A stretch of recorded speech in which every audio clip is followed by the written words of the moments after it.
Contrapoder, un programa diseñado para dar voz a la mujer nicaragüense en el que analizaremos poderes, actores, conflictos, debate, innovación, contexto, propuesta, igualdad.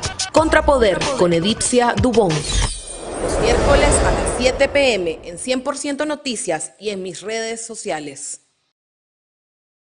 Buenas noches, amigos de Contrapoder. Después de algunos meses de estar un poco desconectada de ustedes, retornamos a 100% Noticias con Contrapoder en un contexto en Nicaragua difícil, en un contexto donde se ha cerrado la Universidad Centroamericana, un contexto en el que estudiantes, más de 5,000 estudiantes, personas que trabajaban en la universidad, docentes, personas del área administrativa, del área de limpieza, colaboradores, proveedores de la Universidad Centroamericana se han visto impactados por la decisión del régimen del cierre de la universidad, pero además del cambio, ¿no? Estamos hablando de la configuración de un nuevo modelo universitario con una universidad utilizando el nombre de Casimiro Sotelo, el nombre de un personaje, de un universitario, de un rebelde frente a la dictadura de Somoza, que hoy el régimen de Ortega utiliza su nombre para avasallar a quienes le critican, a quienes demandan democracia, justicia y libertad. Eso es lo que está pasando en Nicaragua, sumado al cierre de más de 3.500, 3.600 organizaciones de sociedad civil y casi ya 3 decenas, ¿verdad?, de instituciones educativas cerradas.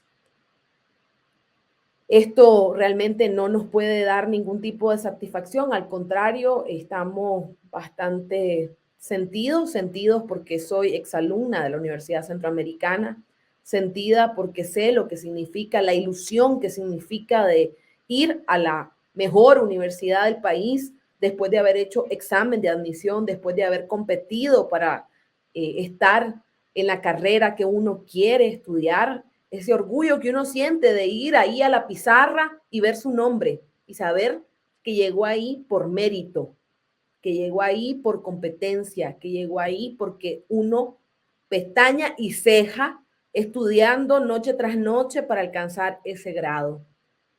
Lo que duele para aquellos que estaban terminando su cuatrimestre, verse que de la noche a la mañana todo cambió y que cuando se iban a graduar de la Universidad Centroamericana, de un nombre de referencia regional, ahora les ofrecen un título de una universidad que nadie conoce, Casimiro Sotelo. Eso realmente es de las cosas que más han afectado en los últimos meses. No puedo continuar sin expresar también mi pésame a la familia Vigil Gurdián. El día de antier nos enteramos del fallecimiento de doña Pinita Josefina Gurdián, esposa de don Miguel Ernesto Vigil, que en paz descanse, ambos ahora que en paz descanse. Personas que han estado muy cerca de mi corazón, personas a las que he admirado por su compromiso con la lucha por la democracia, por la libertad, por la justicia en Nicaragua. Personas de un gran compromiso humano. Ejemplo de familias nicaragüenses comprometidas con el país, que han pagado un alto precio. Mi solidaridad con sus hijos, con sus hijas, con sus nietos, con sus nietas, con Ana Margarita. Y más que decir que lamento mucho, profundamente, que exista un régimen en el país que separe y divida a las familias nicaragüenses. Y que en momentos como este, en momentos en el que uno añora estar al lado de su madre en su lecho de muerte, se le niegue la posibilidad. No tengo palabras para expresarle a la familia Vigil Gurdián mi sentimiento de dolor ante la pérdida de doña Pinita y sobre todo el dolor de saber el sufrimiento injusto por el que han tenido que pasar. Todos los días, desde hace 5 años prácticamente, los nicaragüenses estamos viviendo días, tardes y noches de angustia, de zozobra, de tristeza, de un mar de sentimientos. Y para quienes estamos fuera, sin duda esos sentimientos a veces se incrementan de una manera que a veces es difícil de manejar.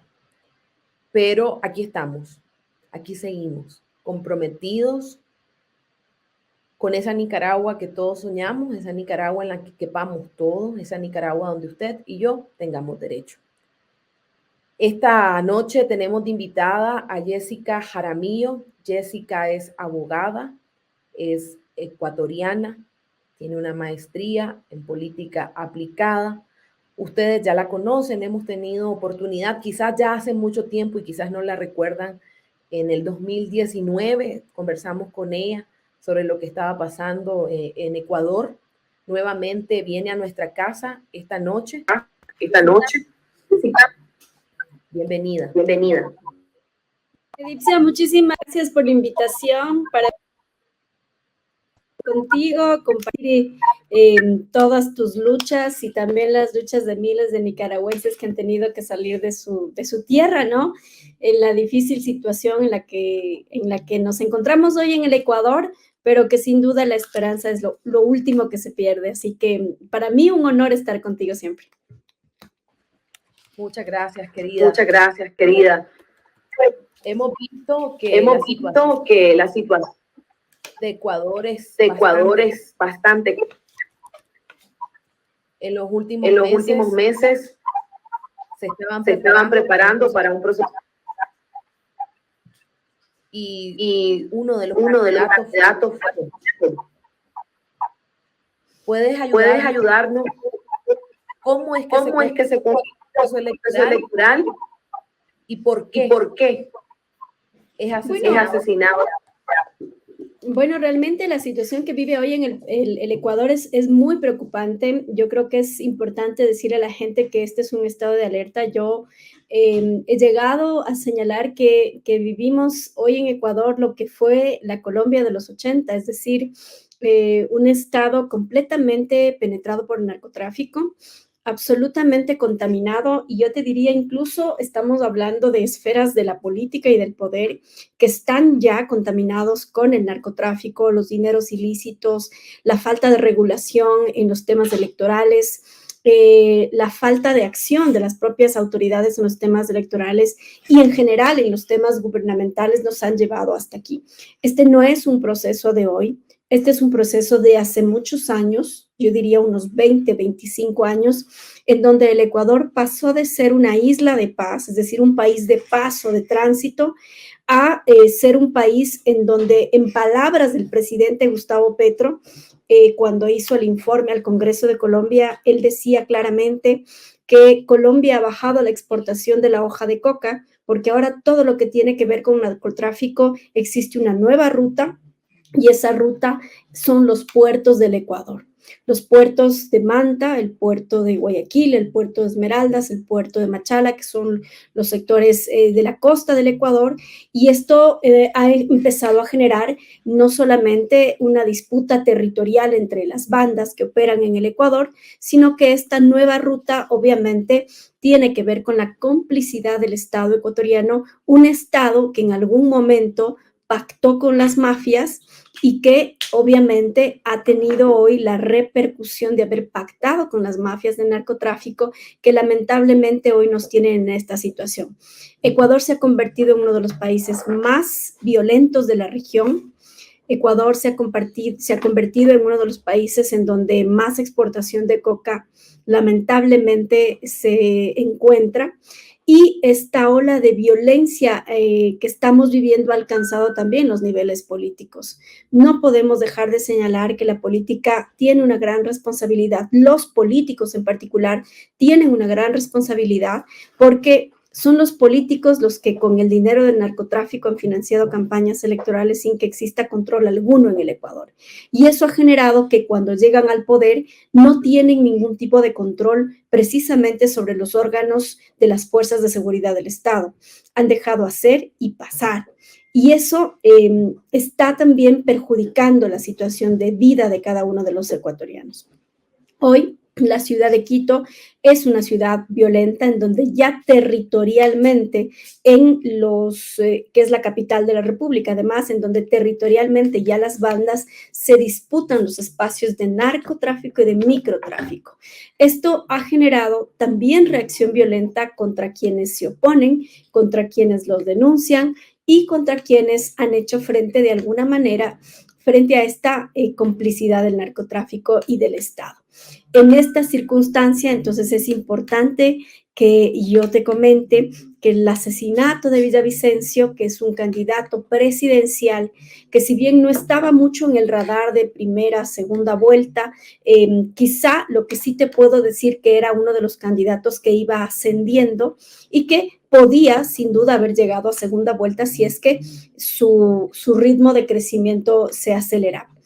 Es un candidato cuyo enemigo único ha sido el correísmo, cuyo enemigo único ha sido de frente Rafael Correa, el expresidente que está sentenciado y que se encuentra prófugo fuera del país, que vive en Bélgica con mucha tranquilidad y que yo digo acá hay un fenómeno de los liderazgos de caudillos como él, que sus candidatos no importa quién sea, no importa si es un aparecido o una aparecida, si tiene o no tiene trayectoria, la gente en el Ecuador le vota no al candidato que él ponga, le vota a Correa.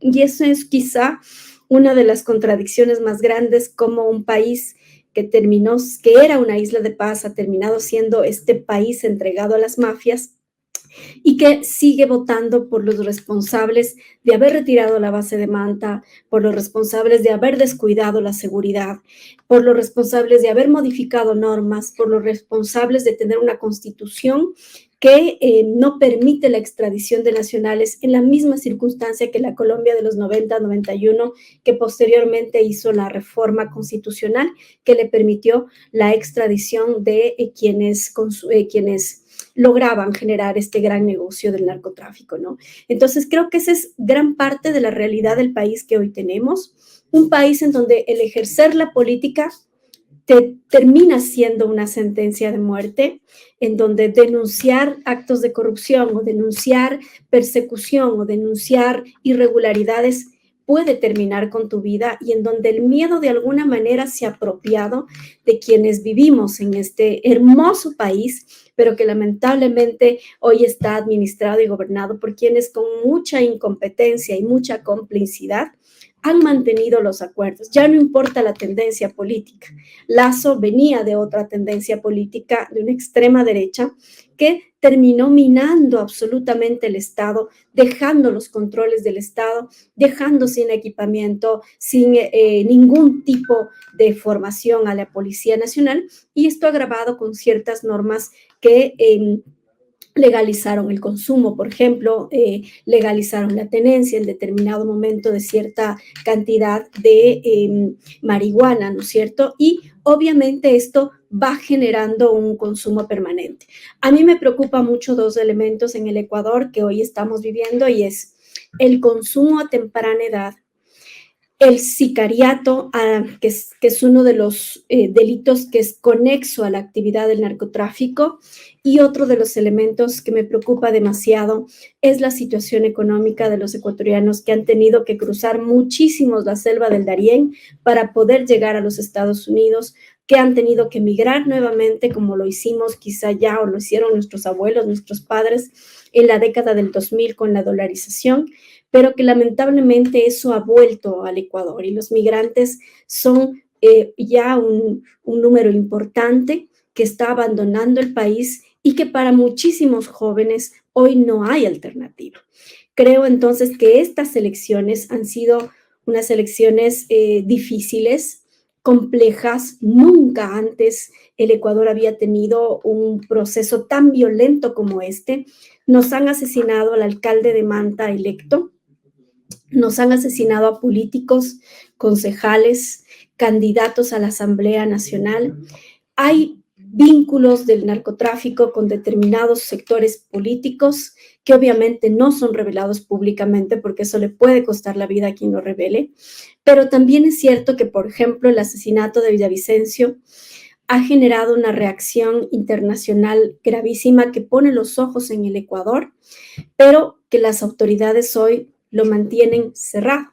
Es decir, no hay claridad sobre las investigaciones del asesinato en el Ecuador. Muchísimas de las noticias que tenemos sobre el asesinato de Villavicencio son aquellas que vienen de Colombia, porque hay cuerpos especializados también que están trabajando en el ámbito internacional sobre este hecho.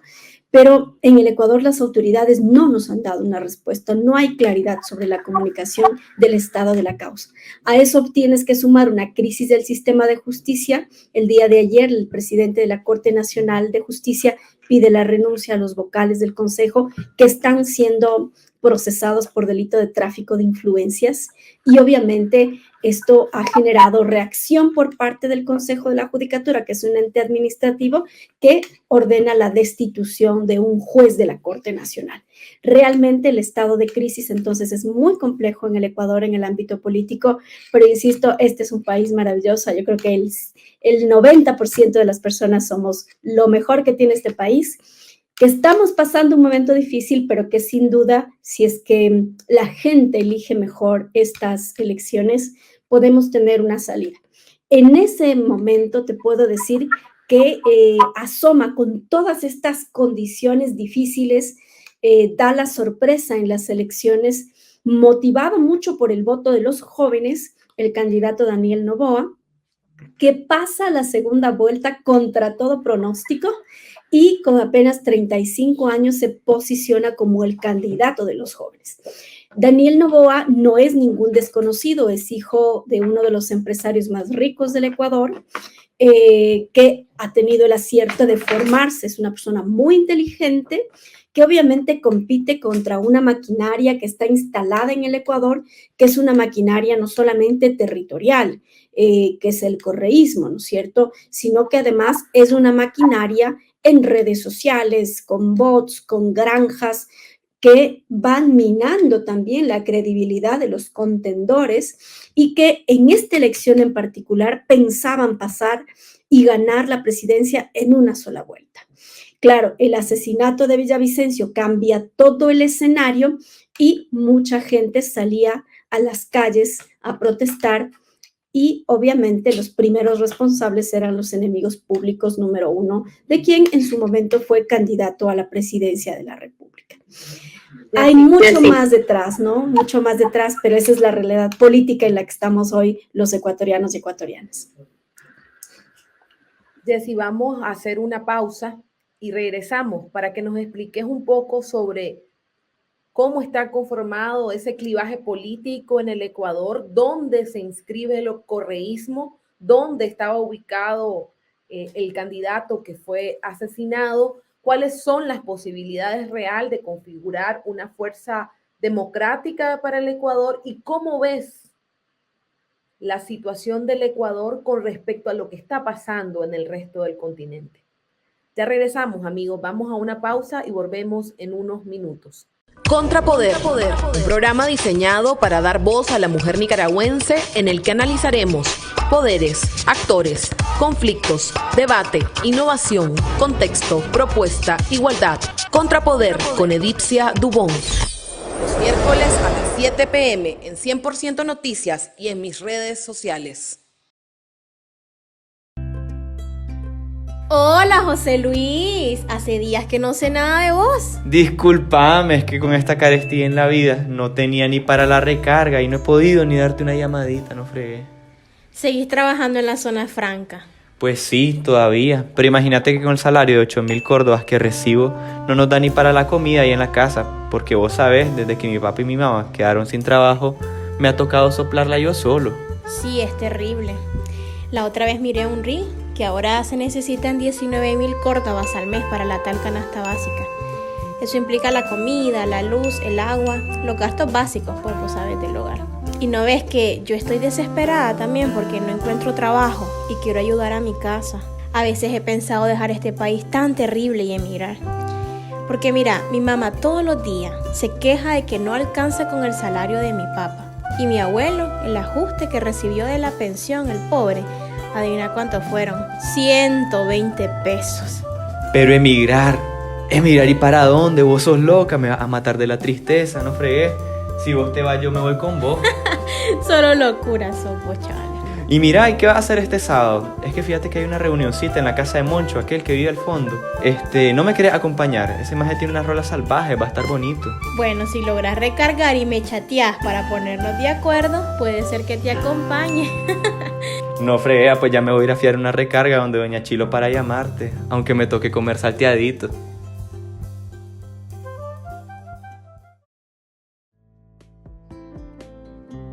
¿Y de ahí, papá?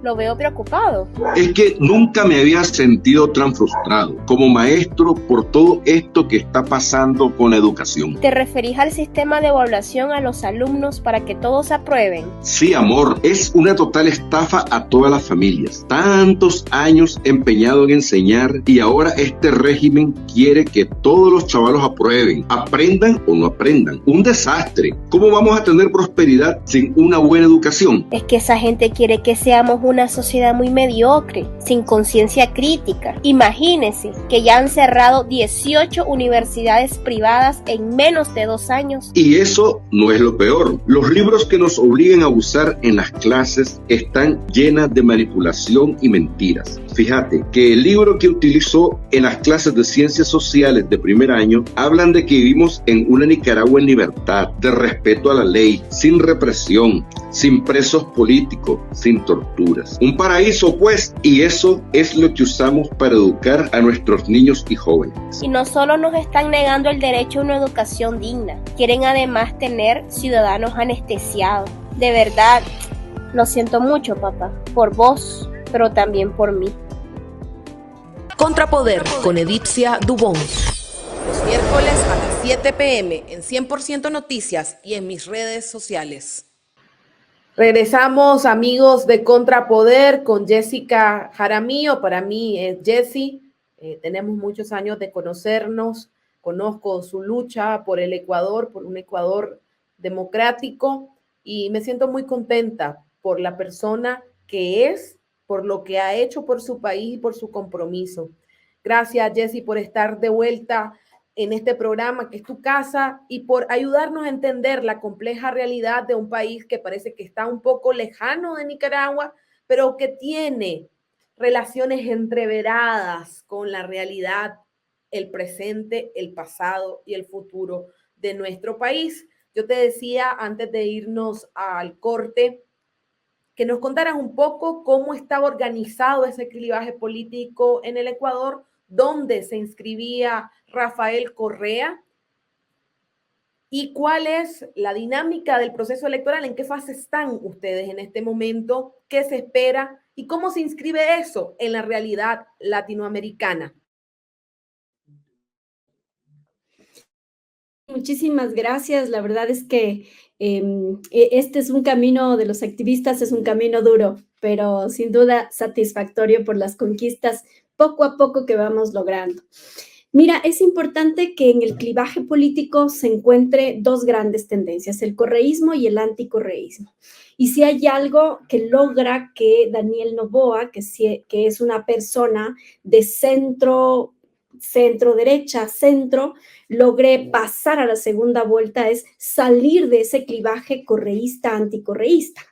El correísmo se inaugura con Rafael Correa en el año 2006, 2007, donde gana la presidencia, hace una reforma constitucional, se permanece en el cargo cerca de 10 años, por eso nosotros hablamos de la década robada, dado que es una década en la cual, si bien habían algunas obras de infraestructura, no se terminaron de hacer muchos y hubieron muchísimos casos de corrupción que han sido destapados por gobiernos posteriores, ¿no?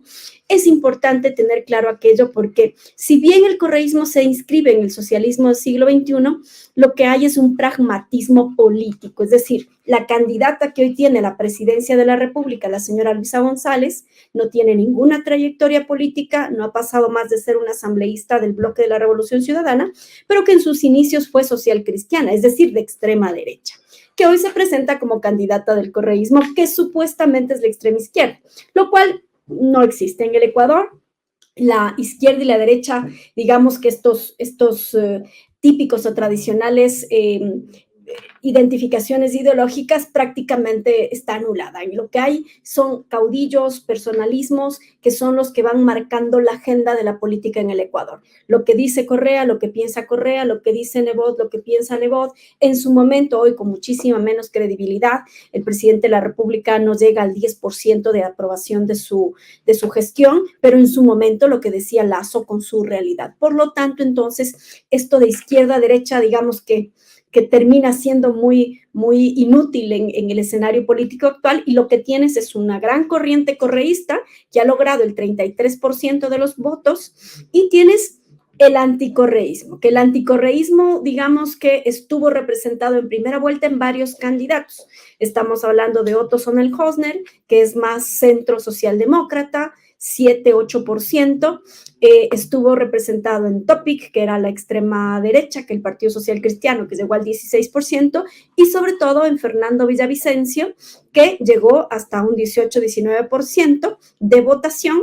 Por lo tanto, la gran mayoría de los ecuatorianos, digamos, no tiene una postura a favor del correísmo. Daniel Noboa es una figura completamente nueva en el escenario presidencial, fue asambleísta ya de una provincia muy pequeña que es Santa Elena, y obviamente en ese espacio hizo una muy buena gestión, pero salta a la palestra ya en esta elección presidencial, en donde obviamente con mucha inversión logra posicionarse en el electorado joven, que es el electorado que mayor votación tiene, mayor número de votantes tiene, y se posiciona a través de redes sociales de Instagram, TikTok, que son como las más juveniles. Y logra entonces posicionarse como una figura fresca. En el debate fue uno de los más aventajados del debate, porque obviamente demostró conocimiento, aplomo en cada una de las preguntas, y la candidata que salió muy mal parada es la candidata del correísmo. Creo que fue de las peores intervenciones, pero como hay una fidelización del voto, es decir, Correa puede poner a cualquier persona al frente sin ningún tipo de reconocimiento, y por ser el candidato de Correa hay un endoso automático de votos. Eso muy pocos políticos en el mundo lo logran, el señor lo logra, pero lamentablemente, ¿cuál es la agenda que tienen? Hoy la agenda que tiene el correísmo es tumbarse, es decir, votar a la fiscal general del Estado. ¿Con qué razón? Le han iniciado un proceso de auditoría por una tesis de grado, una cosa bien tonta, diría yo, en términos políticos, en términos jurídicos. Se intentó llevar a juicio político, no lo lograron. Y hoy que han regresarán con una mayoría también en la Asamblea Nacional, que van a tener entre 50 y 51 asambleístas, probablemente nuevamente intenten votar del cargo a la fiscal general del Estado, que ha sido quien ha logrado las sentencias contra varios correístas que han estado alrededor de todos los negocios y la corrupción que hubo durante una década, para permitir el regreso del líder. En este caso, esto ya lo conocemos los ecuatorianos. En los 80 y 90 pasó exactamente lo mismo con Bucaram. Yo espero que pasen unos 5 o 7 años más, y entiendo que este fenómeno irá decreciendo porque esto es cíclico, pero la sorpresa de esta elección es sin duda Daniel Noboa, quien, si bien es cierto, representa al empresariado porque es un empresario joven con una fortuna de cerca de $6 millones en referencia a su padre, que es uno de los empresarios más ricos del país, pues ha terminado teniendo una postura bastante de centro, bastante democrática, y yo creo que es una figura que puede empezar a reemplazar al correísmo. Te digo, el Ecuador no es un país que se mueva entre el clivaje izquierda-derecha, no, esto es caudillos. Y entonces aparece un nuevo rostro joven, Mesías, digámoslo así, y yo veo muy parecido a Daniel Noboa, lo que en su momento fue Rafael Correa en el año 2006, 2007, yo era muy jovencita. Ahora ya no tanto, pero seguimos. Entonces, creo que este es el momento en el que nos encontramos. si bien el hecho de que el país haya sido asumido por Guillermo Lasso no es un buen precedente, el banquero, como todo el mundo le dice, sí ha priorizado los intereses de la banca y cualquier otro interés, menos el del pueblo ecuatoriano, pero yo lo veo muy aplomado, Daniel Noboa, es decir, lo veo con ganas de intervenir, con ganas de cambiar, con el conocimiento suficiente, lo veo con un equipo muy cerrado, muy cercano, un equipo muy familiar incluso. Y una de las cosas que llama mucho la atención, la madre de Daniel Noboa llegó a ser en su momento, te estoy hablando de 10 años, la asambleísta más votada de una de las provincias más grandes del país, que es la provincia del Guayas, desterrando incluso a los socialcristianos que han sido como los dueños de esa provincia. Hoy la madre de Daniel Noboa se encuentra con sus brigadas médicas, porque es doctora, en toda la región litoral, que es en donde se tiene que ganar el voto. Yo creo que tiene gran parte de ventaja del voto anticorreísta, que eso le dará a él, en su 22%, le dará un 18% más. Es decir, hoy, sin hacer mucho esfuerzo, le estaría llegando a un 40%. Pero hay un segmento de indecisos que son los que tienen que captar y que están quizá en la clase popular también, en la clase media, pero mucho en la clase popular, porque prácticamente Daniel Noboa le disputa el mismo electorado popular absoluto de la gente que menos tiene, es el mismo electorado que entra a disputarle al voto de Correa. Y entonces, claro, ese es un electorado muy fiel a Correa, pero que también ha sentido mucho el golpe de estos últimos 2 gobiernos, el primero de Lenín Moreno, que tuvo el acierto desde mi posición, además política, de distanciarse del correísmo, que eso le pasó factura, sin duda, que tuvo el aplomo de aguantar los 4 años, pero a diferencia de Guillermo Lasso, que no tuvo la fuerza de sostenerse, porque con un parlamento en contra, sin duda es difícil, pero no es imposible, generando alianzas adecuadas. Mientras que Guillermo Lasso lo que hizo fue dinamitar todas las alianzas habidas y por haber y obviamente dejar sin lugar una posible reconciliación con ciertos sectores de la Asamblea Nacional. Entonces, ese es un poco el escenario en el que nos encontramos. Yo creo que además sinónimo de renovación en el caso de Daniel Noboa con su posición política ideológica, pero sin duda es un fenómeno de renovación y de un voto joven. Y te das cuenta entonces que han pasado tantos años, que a veces nosotros no los notamos cuando estamos ahí en el activismo, pero han pasado tantos años que el chico que tenía 10 años cuando Correa era presidente, que no se acuerda qué era lo que pasaba en ese momento, hoy tiene 20. Hoy tiene 18, hoy tiene 21, 22, y entonces su realidad es diferente. Y ese discurso de ya lo hicimos, del pasado fue mejor, ya no es un discurso muy rentable. Ahora, el correísmo tiene una maquinaria de destrucción de honras que es muy potente en redes sociales y es muy potente para infiltrar en el electorado común, es decir, en el electorado que menos educación tiene. Y eso va generando desconfianza hacia el candidato. Yo no creo que Daniel Noboa la tenga fácil, pero también tenemos claro que, por ejemplo, en el caso del correísmo, no son de confiar. Y no son de confiar porque no tienen palabra, porque tienen una agenda propia que es una agenda de impunidad, es una agenda de garantizarle a Correa la libertad y el que pueda regresar al Ecuador. Y eso va también a dinamitar entre ellos puentes que puedan hacer con el centro, con los ecologistas, porque no te olvides que ¿a quién persiguió Correa? A los defensores de derechos humanos, a los ecologistas. 10 años después es que el Yasuní puede entrar en consulta porque Correa impidió la consulta del Yasuní. Y más bien hubo persecución a defensores del medio ambiente, a defensores de derechos humanos, a mujeres, a defensoras de los derechos de las mujeres, y entonces ese es un electorado que si bien le vota siempre ideológicamente a la centroizquierda, es muy difícil que le vote al correísmo. Creo que ese segmento de la población, que es pequeño, que no es muy elevado, seguramente votará nulo o decidirá votarle a Daniel Noboa, pero con el antecedente de que el correísmo persiguió también muchas personas, que hay muchísimos casos de derechos humanos alrededor. Yo te digo, el mío propio sigue en la CIDH, esperando que pase el informe de fondo ya de la Corte Interamericana de Derechos Humanos, pero que podamos tener ya resoluciones. Entonces, frente a eso hay una expectativa enorme. Si bien Daniel Noboa la tiene un poquito más fácil, no significa que es completamente fácil. Sí hay una posibilidad de que tenga yo había escuchado ya alguna gente que está alrededor de la campaña de Noboa, y lo que nos dicen es que tienen entre el 38 y 40% ya casi consolidado, versus una campaña que subir un punto les cuesta y mucho, ¿no? Pero que seguramente están alistando una campaña, porque además esta campaña electoral de segunda vuelta es mucho más larga que la primera vuelta. Tenemos casi 50 días de campaña, recién vamos a ir a urnas el 15 de octubre, y sí, en este tiempo, cada una de las campañas va a tratar, de los equipos de campaña van a tratar de ir generando ya sea campañas en blanco y campañas grises, es decir, campañas de desprestigio del otro candidato.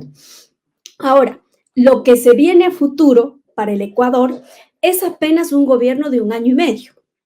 Y un año y medio con ya asamblea en contra, porque tiene 51 votos correístas que todos votan unánimemente, ninguno se desgrana, contra, obviamente, el resto que va a ser necesario tener una alianza con varios sectores para que puedan entrar en una alianza mucho más democrática. Por otro lado, tienes elecciones en el 2025, porque estas elecciones en particular es solo para completar el periodo de Guillermo Lasso por la muerte cruzada, que es un mecanismo constitucional que fue aplicado en su momento.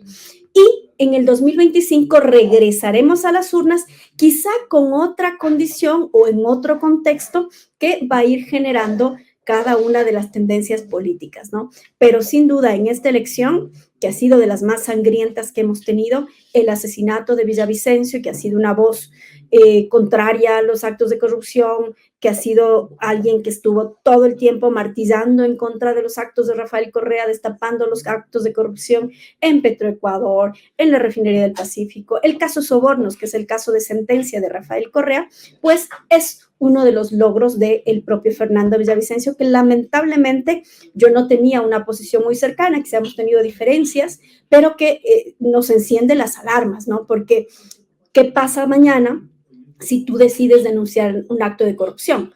Probablemente tengas que vivir esta persecución que la vivió y probablemente pongas en riesgo tu vida y la vida de tu familia. Entonces, esa es la condición en la que estamos ahora. Yo espero que todo salga para mejor, que la democracia sea la que se imponga, que podamos elegir una corriente democrática, absolutamente democrática, y que el Ecuador vuelva a tener algo de paz, a reducir estos niveles de violencia. A mí me preocupa mucho que todo el mundo hable de seguridad en términos de armamento, de más violencia, todo lo que tú quieras, que es necesario, sí, pero no están pensando precisamente en educación, en salud, en protección de quienes realmente necesitan, como son, por ejemplo, la primera infancia, como es, por ejemplo, los jóvenes a quienes hay que darles oportunidades. Y eso nos va a seguir marcando también algo que el próximo gobierno en 1 año y medio difícilmente lo va a hacer. Bueno, no está fácil, pero la están peleando y yo creo que mientras haya oportunidades democráticas, de eso se trata, de que podamos ver este liderazgo emergente, que Daniel Noboa realmente pueda desarrollar su ejercicio y concitar el interés de los ecuatorianos para construir un espacio democrático. Para ir cerrando, Jessy, ¿cómo ves, cómo se inscribe este deterioro de la democracia, de la institucionalidad del Ecuador en la región, en una región en la que tenés una Centroamérica en la que hay un proceso de desmantelamiento acelerado de la institucionalidad democrática, con una dictadura en Nicaragua, con un régimen autoritario en Venezuela, autoritario competitivo en Venezuela, y la dictadura cubana, ese proceso de desmantelamiento de la institucionalidad democrática en toda la región pareciera ser un virus, ¿verdad? Que se va mutando rápidamente y en el que las élites están involucradas porque no toman posición o están siendo favorecidas por los procesos de acumulación económica en contubernio con quienes están en el poder. ¿Cómo se inscribe Ecuador en ese escenario? Mira, yo siempre soy muy escéptica de las élites económicas porque cuando tú tienes que dar la cara, hay mucha gente que a mí me pasó, ¿no? Cuando yo me lancé a pelear por la alcaldía de Quito y contra un alcalde corrupto, tenía el apoyo de las élites detrás, pero cuando se trataba ya de la administración del municipio como tal, los primeros que financian a estos grupos son los propios empresarios. Es decir, ¿cómo te explicas que el candidato de la Revolución Ciudadana tenga $700,000 para gastar en su campaña y el otro que viene de la misma vertiente tenía más de $1 millón? O sea, sin duda, una de las cosas que desde mi activismo ya empezamos a plantearnos es preguntar cómo financia su campaña electoral, porque eso va a determinar a quién le va a dar los contratos, cómo va a generar los contratos o a quién le debe ciertos elementos de autorización o no control en ciertos puertos o no control en ciertos territorios. Creo que debemos empezar por ahí. Eso en el Ecuador no hay una normativa y el Consejo Nacional Electoral se hace el tonto, se hace el ciego, no controla absolutamente nada y es muy funcional hacia estos intereses de estos sectores. Ahora, tienes ahí un tema transnacional, es decir, yo regreso a ver México y veo que están en la misma condición. Regreso a ver Nicaragua y las condiciones son peores. Regreso a ver Venezuela y las condiciones son aún más graves. Y regresas a ver Argentina y todo lo que ha significado hoy que la recuperación del Estado por parte de la extrema derecha no sea una receta que nosotros ya la vivimos. Después del correísmo llega Guillermo Lasso y nosotros ya la vivimos. Es decir, esta polarización extrema que generas es lo que precisamente no se debe hacer, porque esa polarización nos tiene en el péndulo, un día acá, otro día acá, otro año acá, otro año acá. Entonces, eso no va a generar la estabilidad. Yo siempre he dicho que lo que tiene que hacer todos los que estamos alrededor de las fuerzas democráticas es tener un poco más de cordura, de sobriedad, tener, por ejemplo, fortalezas en los sectores del centro político, de la centro izquierda, de la centro derecha, que son los sectores que van a garantizar la institucionalidad y la democracia. Difícilmente creo yo que los extremos logren hacerlo. Pero tienes esta corriente a nivel latinoamericana que además es centroamericana también, ¿sí? Y que además tienen conexiones internas. Acá teníamos el escándalo, el último escándalo que destapó Villavicencio antes de fallecer, antes de que lo mataran, de que lo asesinaran, era la intervención de una asambleísta de la Revolución Ciudadana, ¿sí? Dentro del escándalo de Nicolás Petro, en la financiación ilegal de la campaña electoral de Nicolás Petro. Y entonces tú te das cuenta allí que tienen todas estas conexiones internacionales con otros países, porque ahí no es que es de buena gente, aquí hay intereses y los intereses son económicos. Y, por ejemplo, los ecuatorianos de la Revolución Ciudadana exiliados en México han terminado siendo el puente, ofreciendo sus servicios a través de sus nuevas empresas al gobierno del señor presidente de México y de Morena, ¿no? Entonces, tú te das cuenta de esta conexión y dices, no, lo que necesitamos es generar una alianza política del centro. Y yo sí creo que nos hace falta tener una red latinoamericana de demócratas que nos permita afianzar en el centro político, la centro izquierda y la centro derecha, para poder cuidarnos, digámoslo así, entre nosotros y además generar intercambios de políticas, ¿no? ¿Qué ha funcionado en un lado? ¿Qué ha funcionado en otro? Yo, por ejemplo, a Boric en Chile hoy lo veo muy hacia el centro, que es muy diferente a lo que cuando asumió el cargo, ¿no?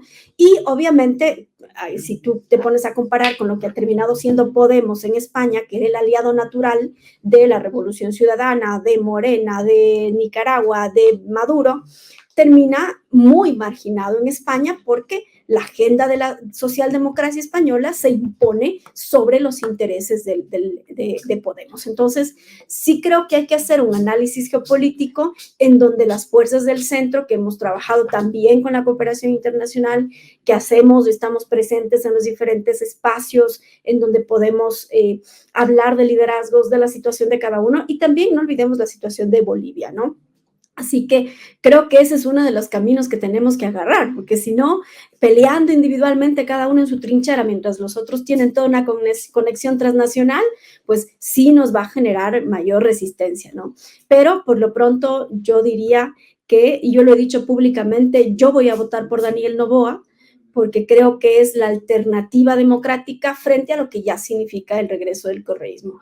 Persecución, absolutamente cerrar los puentes con todos, volver a tener autoritarismo, vulneración de derechos y obviamente desaparecer a personas que en su momento denunciaban la corrupción del gobierno de Correa. Así que yo prefiero una alternativa democrática, quizá con errores, a volver a tener un pasado tan nefasto como el que tuvimos en su momento. Gracias, Jessy, por este cierre realmente muy ilustrativo de cómo se ha venido configurando esa relación transnacional y ese exhorto que haces a las fuerzas de centro de realmente encontrar mecanismos para articularse y tener un posicionamiento más visible, más de liderazgo en la región, bueno, en Iberoamérica, porque hablaste también de España. Para mí es un placer tenerte y te agradezco muchísimo esta participación, porque nos hace ver un poco más allá del drama que nosotros tenemos día a día y que de alguna manera tenemos que inscribirlo en esa mirada más de largo plazo para tratar de entender cómo es que están establecidas esas conexiones y esa fuerza, ¿verdad? Porque hay un entramado, hay unas raíces que sostienen a este régimen y que tienen su asidero en esas relaciones pasadas y en esos vínculos que algunos conocemos y otros desconocemos. Ella es Jessy Jaramillo desde Ecuador. Para mí es un placer tenerla el día de hoy. Ustedes ya la escucharon.